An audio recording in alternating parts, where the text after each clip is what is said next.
Welcome everyone, I am Alexandre Mercier-Aubin, a grad student at the Université Laval in Quebec. I've been working with Ludwig Dumais, Jonathan Gaudreau, and Claude Guy Quimper to create and present to you this new global chance constraint and constraint programming. It allowed us to solve one of our industrial partners' problem. So we have an industrial partner that funds this project. They propose a scheduling problem similar to the RCPSP, or a resource constraint project scheduling problem. We based this contribution on a previous paper submitted and accepted for publication at CPAIOR this year. Sadly, it's been delayed due to the COVID-19. In our previous contribution, we worked on the deterministic method, which will be compared to our new stochastic method later on in this presentation. This contribution is motivated by the need for a robust approach to handle multiple highly probable stochastic events. Our industrial partner is in the textile industry. Our problem is basically to schedule non-preemptive tasks on looms. The tasks are textile pieces to weave. The configuration to prepare a loom for an upcoming task is sequence dependent. For example, cutting a few threads from a similar textile is way faster than swapping all the threads on a loom. Each loom is a disjunctive resource as there can only be one piece of textile woven at a time on a specific loom. The disjunctive resources are presented in our model with simple lesser or equal constraints. There are multiple resources, which are workers for the different types of setups. The worker pool is different for every setup. It requires specialized workers. So this explains the letter P and our cumulative constraint equation written above. The probability of a thread breaking is pretty low, but since there are thousands of threads, it makes it a highly probable event to occur multiple times during a task. So we have to schedule accordingly. So here's an overview of our solution before we dig deeper into the problem details. We designed a new global chance constraint, which we integrated in a fork of Shaft, the constraint programming solver. This constraint allows us to choose how much risk we are willing to take. The confidence level gamma represents how confident we are that the conditions are satisfied. The constraint is designed to be generic and reusable in other problems. And our problem, though, it is how confident we are that the schedule will remain the same. It models the probabilities of breakdowns to cause lateness. Every x is a breakdown while CDF are cumulative distribution functions. We'll explain the cumulative equation later on.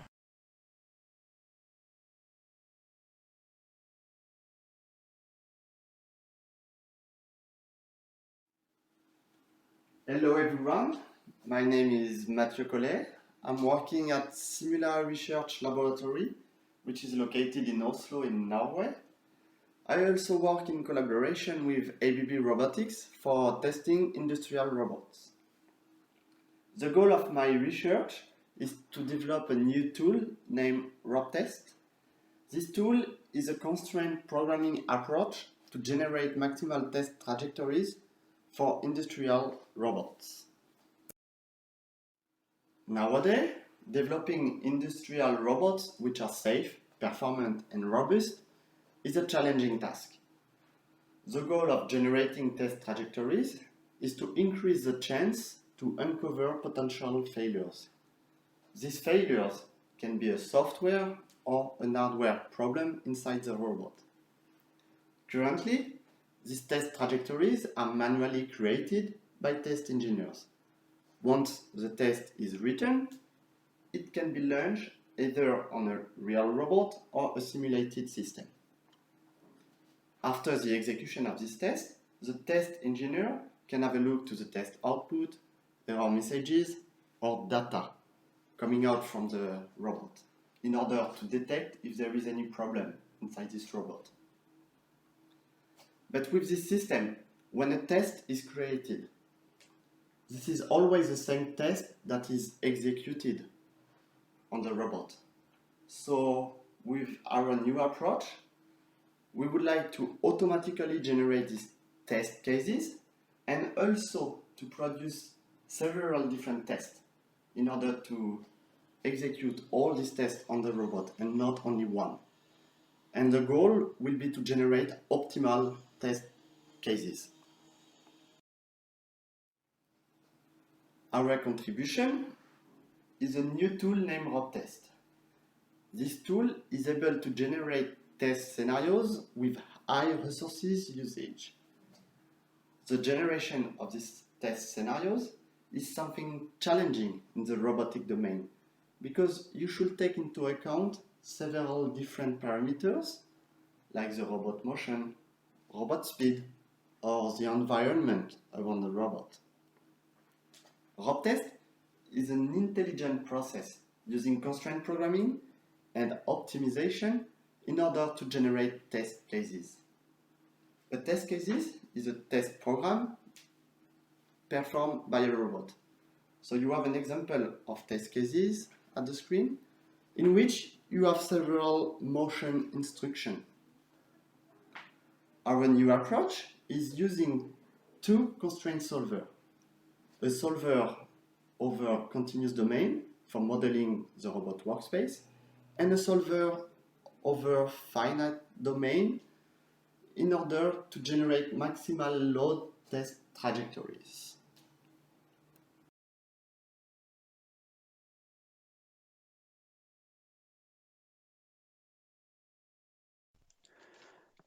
Hi, I'm Valentin Antiori, and I'm going to present our paper about reinforcement learning for a car manufacturing problem. We are interested in planning moves of vehicles components across an assembly line. We have logistics operators who are in charge of collecting components from working stations and delivering them to their consumption points in such a way that there is no break in the manufacturing process. These components are carried over using trolleys, like the one we see on the left, that can be stacked, forming a train that should not exceed a given maximal length. And each trolley is specific to a component. Then the problem is to move these carriage trolleys when they are full from their production points to their respective consumption points, and symmetrically to bring back the trolleys when they are empty. Here we only deal with a single operator case, which is a special case of a single vehicle pickup and delivery problem with time window and with capacity. For each component, we have what we call the production cycle, which is the time needed for a machine to fill or to consume a trolley, because production and consumption for each component are at the same rate. And for each component, the end of a production cycle marks the start of the next until we reach a time horizon.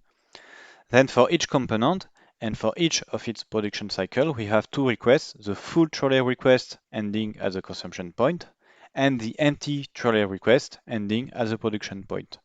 Each pair of requests have the same time window, which correspond to its production cycle. Here we have an example. On the left, we have a complete graph, which is a very tiny workshop, which deals with only 3 types of components, because we have only 3 pairs of machines, represented by these 6 nodes. And on the right, we have a representation of the production cycles for each component. Each line is for a component, and each bar is a production cycle. For example, the first component in yellow has 3 cycles. And as I said, each cycle corresponds to a pair of requests which are symmetric.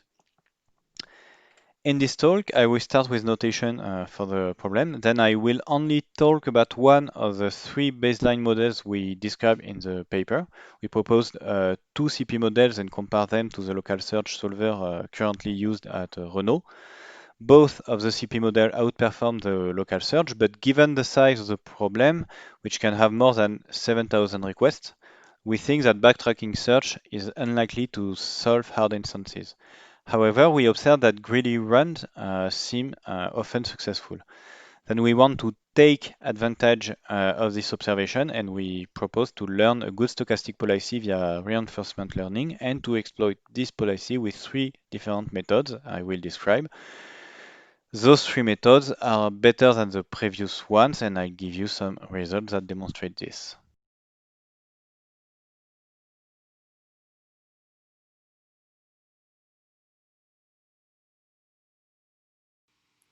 So hello everyone, my name is Adrien Varret and this video is going to present the paper using constraint programming to generate benzenoid structures in theoretical chemistry. It was written by Yannick Carissan, Denis Aguebom-Régnier, Nicolas Perkovich, Cyril Thériault, and me, and we all come from Aix-Marseille University from France.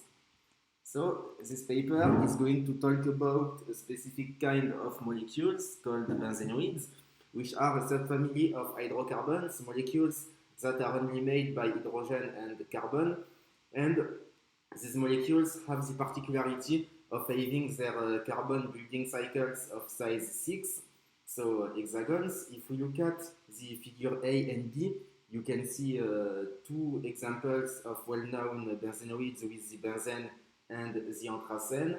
Then you have to know that we are only interested by interactions between carbons, so we are not going to represent hydrogens, and this representation is depicted on figure C for the benzene and figure D for the anthracene. Then you have to know that in chemistry there are some problematics related to these molecules, and in this paper we chose to focus on one of them, which is being able to generate benzenoid structures having specific properties. This problem is important for chemists because it allows them to generate specific kinds of molecules and predict some of their chemical properties. And this paper is going to answer the following question: how can constraint programming be useful to generate benzenoid structures? In this paper, we are firstly going to present a little reminder about constraint programming. Then we will present an existing algorithm able to generate all the benzenoid structures of n hexagons for a given integer n. And after this, we are going to present a general constraint programming model able to generate all the non-symmetrical benzenoids having a given number of hexagons. Then we are going to present three blocks of variable and constraints called modules that we can add to the general model and that are able to generate benzenoids having a tree shape, also called kata-condensed benzenoids, benzenoids having a rectangular shape, and benzenoids having holes, also called coronoids. And please note that we also implemented a module able to generate benzenoids invariant by rotation and mirroring, but it will not be detailed here. So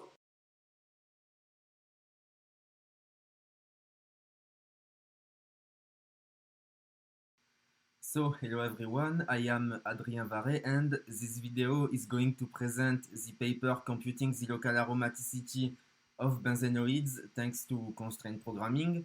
It was written by Yannick Carissan, Shizom Adaobidim, Denis Aguebom-Régnier, Nicolas Perkovich, Cyril Thériault, and me, and we all come from Aix-Marseille University from France. So this paper talks about a specific kind of molecules called benzenoids, which are a subfamily of hydrocarbons, molecules that are only made by carbon and hydrogen, and these molecules have the particularity of having their carbons forming cycles of size 6, so hexagons. You can see right here on figure A and B two examples of well-known benzenoid with benzene and anthracene. And given the fact that we are only interested by interactions between carbons, we are not going to represent hydrogens, and this representation is depicted on figure C for the benzene and figure D for the anthracene. Then you have to know that in chemistry there are a lot of problematics related to these molecules, and in this paper we choose to focus on one of them, which is be able to compute the resonance energy of a given benzenoid. This energy is induced by the behavior of the electron of the benzenoid, and its main purpose is to determine the stability of a benzenoid. And it can be computed either globally by attributing one value per molecule or locally by attributing one value per hexagon. There is two main kinds of methods to compute this energy. The first one, called NICS, will require quantum chemistry computations and is very time consuming, and the second one is more related to graph theory. Indeed, we can easily see that a benzenoid can be represented as a graph. And this paper is going to answer the following question: how can constraint programming be useful to compute the resonance energy of benzenoids? In this paper, we firstly presented preliminary definitions about chemistry and a little reminder about constraint programming. Then we presented a method using constraint programming able to compute global and local resonance energy of a benzenoid. And to conclude, we presented some comparisons between NICS, the quantum chemistry method, and our method.